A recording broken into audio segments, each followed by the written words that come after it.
G'day, g'day, comrade subscribers. I'm back in port. Hope you're all well. So I had a bit of a trip on the weekend. So I went down to Optus Footy Tipping Drinks on Friday night. I've been invited to that since 2011, and I've only missed 1 year because I wasn't actually in Sydney, unfortunately. So I've been every other year. It's the one work-related social event that I look forward to every year. It's always great catching up with the Optus guys, and shout out to Aaron. Shout out to Aaron. I think he's subscriber number 300 and something. I got him to sign up actually during one of the footy tipping presentation nights. So you put $50 in, and you do your footy tipping all year, or you don't have to. And then you get a prize for first, second, and third place. And tradition pretty much is that the first, second, and third place winners put their money back into the tin. So we've got a tin of basically the monies from everyone that we use to pay for the food and drinks, and then we have the presentation. And as I say, as the tradition is that the winners put the winnings back in, so that we can carry on and have a few more drinks. So it's always enjoy that. So it's 4 hours down to Sydney, and then I went out to Canberra on the weekend to visit my brother, because it's only 3 hours from Sydney to Canberra. Whereas if I was going from Port, it's about 7.5 hours in total. Driving. So went out and visited my brother on the weekend, so that was good, and drove back home today, so it wasn't too bad. I think I left Canberra about 5 a.m. Before the king arrived, and just as I'm leaving Canberra, or the ACT actually, on the federal highway, where it becomes the I think it goes from 80 to 100 or something, fucking kangaroo standing in the middle of the highway.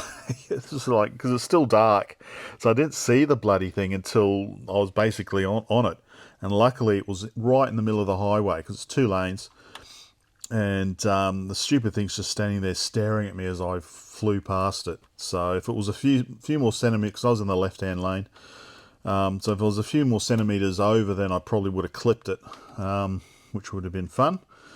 But it was okay. It was okay as I left it. So that was a bit of a highlight. But other than that, I got home about 1 o'clock, so it wasn't too bad.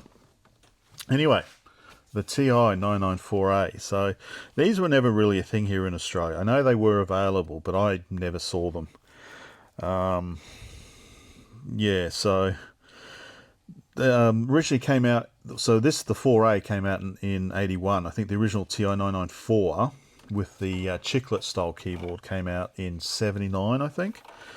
They're a bit harder to get a hold of. They're a rare, I guess you could say. When they do come up, I think there's a lot of interest in them. The 4As are pretty cheap. So pretty easy to get a hold of. I find them interesting. They're kind of a weird sort of machine. I love the keyboard. It's a stackpole type keyboard, and I just love the action. So stackpole type is same as what's used on the Atari 800, and I think the Dragon Data. So that's a stackpole type there. That's the keycap. So I think basically it pushes down, I think, and it makes contact or something like that. Anyway, it's not, so you push down on it and the contacts make contact like that. As you can see, we don't have, it's a bit of a cut down keyboard. You can see we've got function key here, white, where we can get the extra characters there. We've also got a red, and we've got a yellow. So I think these keyboards were available, or maybe not particularly these ones, but the later beige model. So these black and silver ones came out in 81, and then the beige model which we'll have a look at in a minute, came out in I think 83. So I did actually get a ZX81. Well, let's grab the beige model. So this is the beige model, which I think is the cost reduced, or the QI, I think it's a quality improved model. I think, does it still have the stackpole? No, as you can see, it's got its changed. I think there might be two versions, because I do actually have two versions of the power supply. Yeah, so we'll talk about the power supply in a minute. The reason why I wanted to bring that up is that I got a ZX81 that actually came with this additional external keyboard, and as you can see, it's pretty much a TI-99 4A keyboard, but with the ZX81 keycap legends. Obviously we don't have, we've kind of moved it over a bit, haven't we? We don't have alpha lock, so some keys have been removed and things have been moved around a bit. So yeah, but I think yeah, I saw ads where you could actually just buy this. You know, back in the good old days when you could buy these sort of keyboards for your homebrew computer. But we'll have a look at, we'll get my original one back. So I did a little work on these things, but obviously I haven't put them on the channel yet. So they're, I need to catch up and figure out what I've done. So solid state software, because you could load stuff on cartridge. This is your landing zone here, or you could use it to warm your coffee up, because this is where the power supply is. And there's a pair of linear regulators, a -5 volt and a 12 volt, so that can get quite warm. But I've got what's called a final G-ROM that's got a SD card interface that goes into there. I've got a speech synthesizer module. They're pretty, I'd see them all the time. They're not rare, so speech synthesizer. And 32K RAM expansion, because I think these came with 16K standard. So I think, is it Ukagi? Ukagi Electric? The guy that does interesting video, I think he's got a video or a photo where he's got his 4A with all the sidecars, and it extends for several meters. Sidecar, you can, well, yeah, look it up, you'll see it's got sidecar after sidecar, all the different functions. So that's quite an interesting idea they had there. So for ports, let's just take this off. Let's turn this around. Quite minimalist. Well, apart from, obviously, we've got this expansion port here on the side, so that'll expose all the bus. Cassette. So this DE9 plug here is actually for the cassette. Then we've got our power input, which is actually AC, so we've got 4 pins, so that makes things interesting. But I believe you can actually get a modern replacement power supply for this, so that's not something I've done yet, but something we could have a look at as part of these videos. Then we've got our video out here, which is composite, and I think it can do RGB, I think. And then just on this side, we've got a single DE94 joystick. So yeah, not labelled, is it? So you just got to remember, that's joystick, and that's cassette, and that's video. Not really labelled. So we'll look at power supplies today. Like in all my older videos, we always pull apart the Soviet era power supplies. This one I think is a bit interesting because there's different styles I've got, and it's one of the kind of tricky bits to these machines is actually powering them. So let's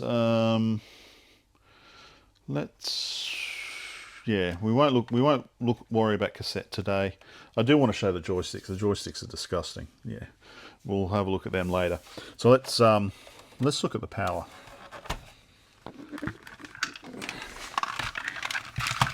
Okay.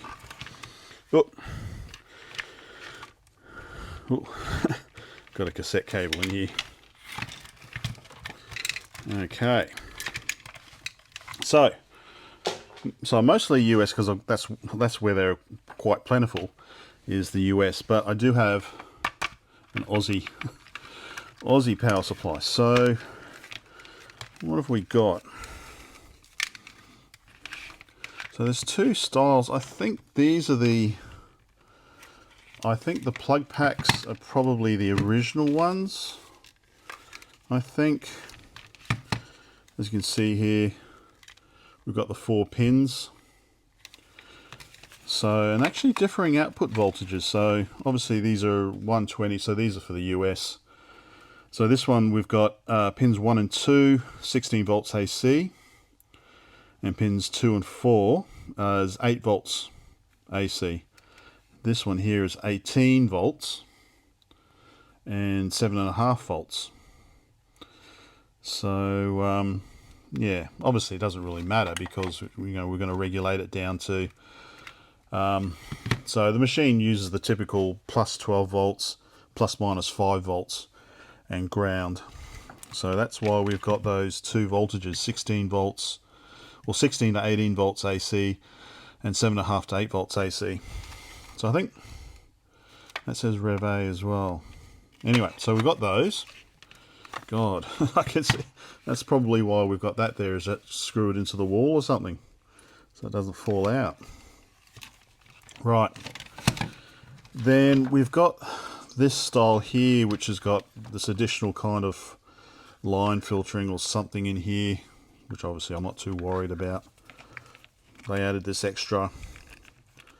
I'm not going to worry about it. It's all this additional stuff. Not really important for what we're talking about. If we have a look on here. So this is what also... This is 8.5 volts, 18 volts and 8.5 volts, I think. Can't really see it at the moment. Unless, where's my loop? No, oh, there it is. Now let me just double check. Yeah, 18 volts and 8.5 volts. I think I've got two of those. Yeah, they're both the same.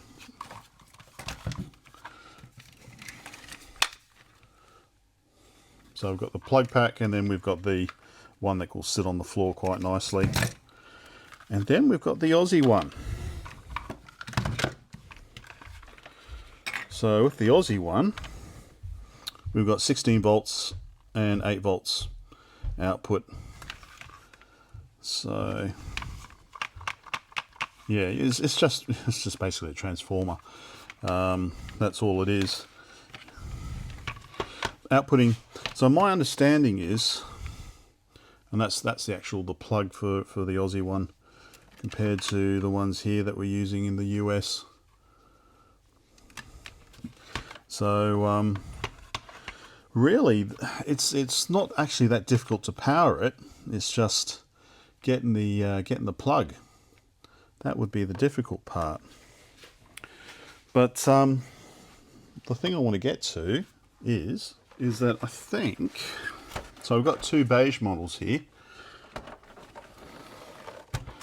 and you can see that we've got 4 pins, and then we've gone just to 2 pins. So they've made a change at some stage in this later quality improved one, that we only need, actually what's the those 2 pins are 1 and 2. Yeah, so that's pins 1 and 2. So 1 and 2 is 16 volts. Yeah. So they've just realised, okay, we don't need to have both voltages. That we're just going to feed it with 16 to 18 volts, and get our voltages that way, which kind of makes a bit more sense, I guess.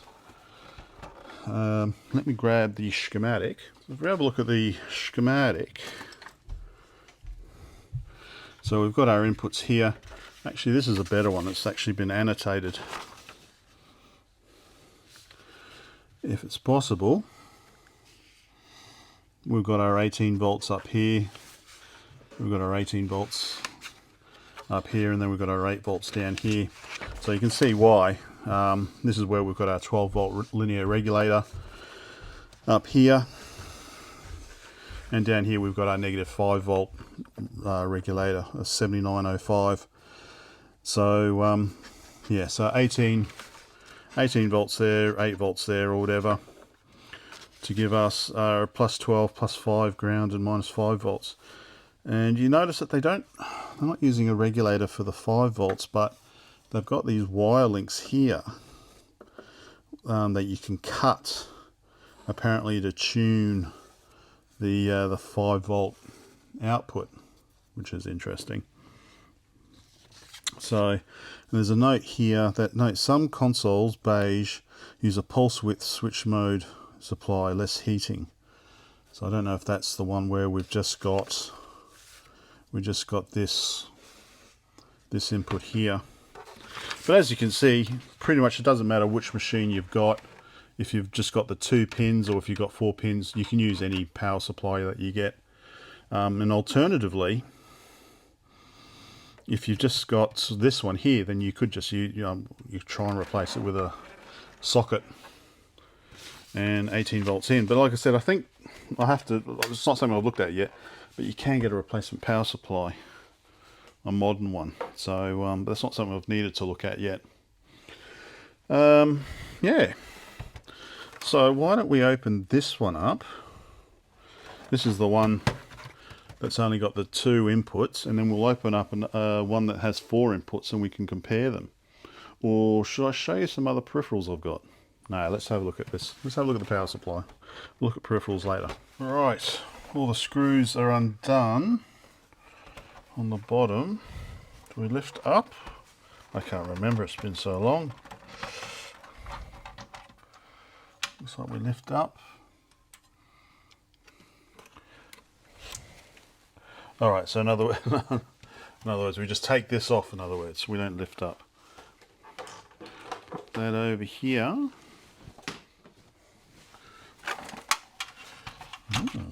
Okay, it's interesting.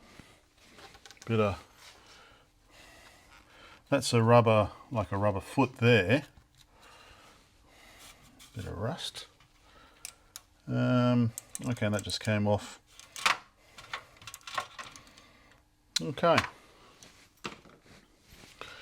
so this is obviously the power supply section here. Just undo this one quickly. Yep, same style of screws as the case, which is nice. Or you use the same screws, it makes it easier. I'm putting it back together. Okay, so this is the, as you can see, this is the simplified power supply. So this has got a April 1983. Okay.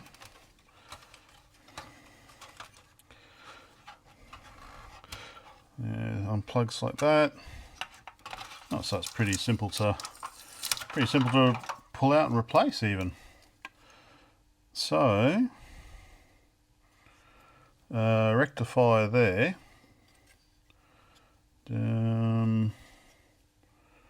Okay, maybe these are regulators, or are they transistors? Just trying to read. 78, so that's okay, that's a 12 volt regulator. Let me have a closer look. Yep, so 12 volt regulator, and then we got a transistor there, but it's these 2 chips here, NEC Mu, or Micro, I guess, PC494C. So I looked these up. So these are PWM, pulse width modulation, switching regulator controllers or something. So I'm assuming we've got one for the 5 volt rail and one for the negative 5 volt rail, And then we've obviously got our 12 volt linear regulator there for 12 volts. So, and there's our on off button. And actually we don't, looking here, we don't actually have an on off LED like we do on the earlier models. So let's put that aside and let's pull apart an earlier model, an 81 model, and compare it. Going back to the keyboard, different style, different font. How interesting. Let's have a closer look. So this is the standard one, and then we've got this one here. I do like the feel of this one. How intriguing. Yeah, but yes, talking about, oh, and we don't have a solid state software. That's the power LED I was talking about. Don't have that on the beige model. So what's so different about this one then? Let's put the phone back up. Serial number. This is the model number PHC004A. I don't think that's really going to tell us anything. LTA 1883. Okay, what does this one say?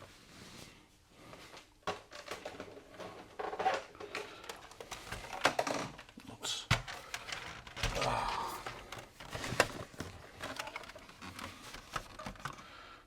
LTA 0783. Oh, okay, that's just going to be the date, isn't it? July 1983 perhaps. PHC 004A. I wonder why it's got a different keyboard. I can't see anything else obviously different. No doubt someone's going to know and will tell me. How intriguing. Well, let's so that's got a standard 4-pin. Quite like that keyboard. So let's just, that key going to come out easily. There we go.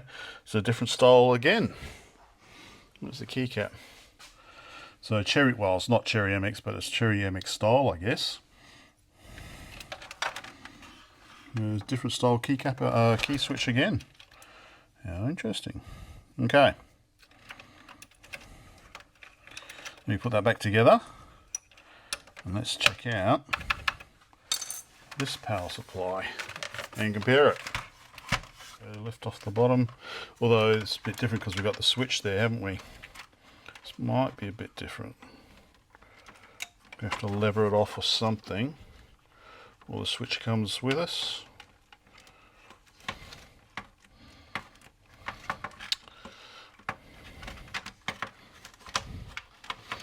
Or do I have to, maybe I have to disconnect the switch first, just pull it off. There we go. Something like that, okay. Okay.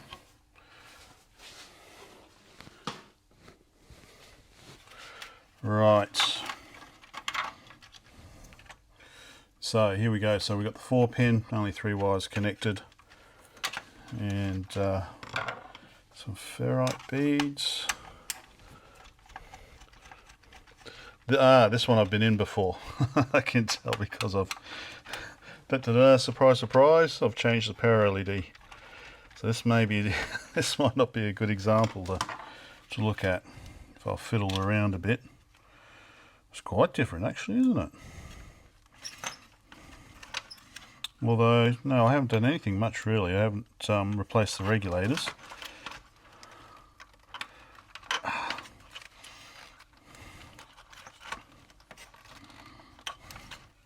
Pull it, idiot.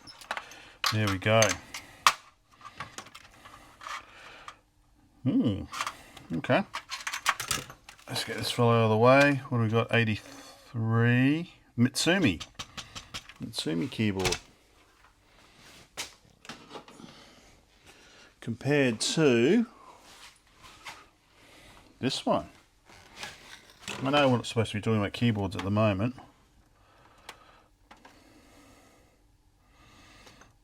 Interesting. Okay.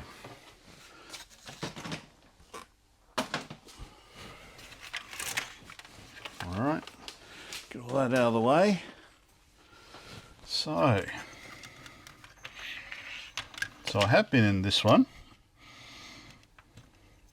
So, excuse me, so this is the simplified one, just needs one input. Whereas, I should turn it around the same way. Oh, okay, so there is actually space for that LED.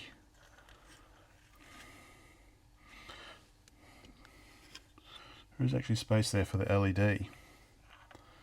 Why don't I have that LED? Because there actually is nowhere for the LED.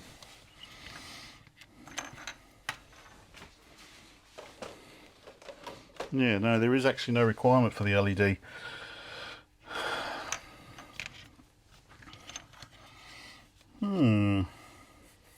So we've got our linear regulators. I believe that's one of them. I think. Let me just have a look. Yep, so that's the 7812. So that's our 12 volt regulator there. And there's our negative 5 volt regulator there. Transistor. I guess we've just got diodes here for the rectifier. One large smoothing capacitor. And power LED, of course. So there we go. A little bit different. So that's an understatement. I don't know, which one do you reckon's better? This one's obviously easier because we only have to put in 18 volts. Sorry, I didn't realise I'd zoomed in. Alright, close up. Okay, so original power supply, which actually looks quite simple, really. So we've got rectifier here. So obviously we've got our two AC voltages coming in. We've got rectifier.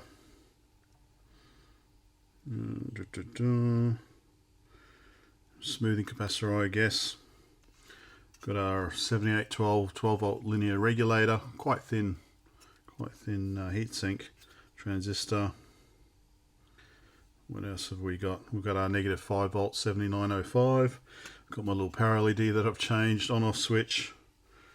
So that's the original power supply, and then we've got this one here, which looks actually, even though it only requires one input voltage, looks more complicated. So we've got our rectifier here. Got our 12 volt regulator there.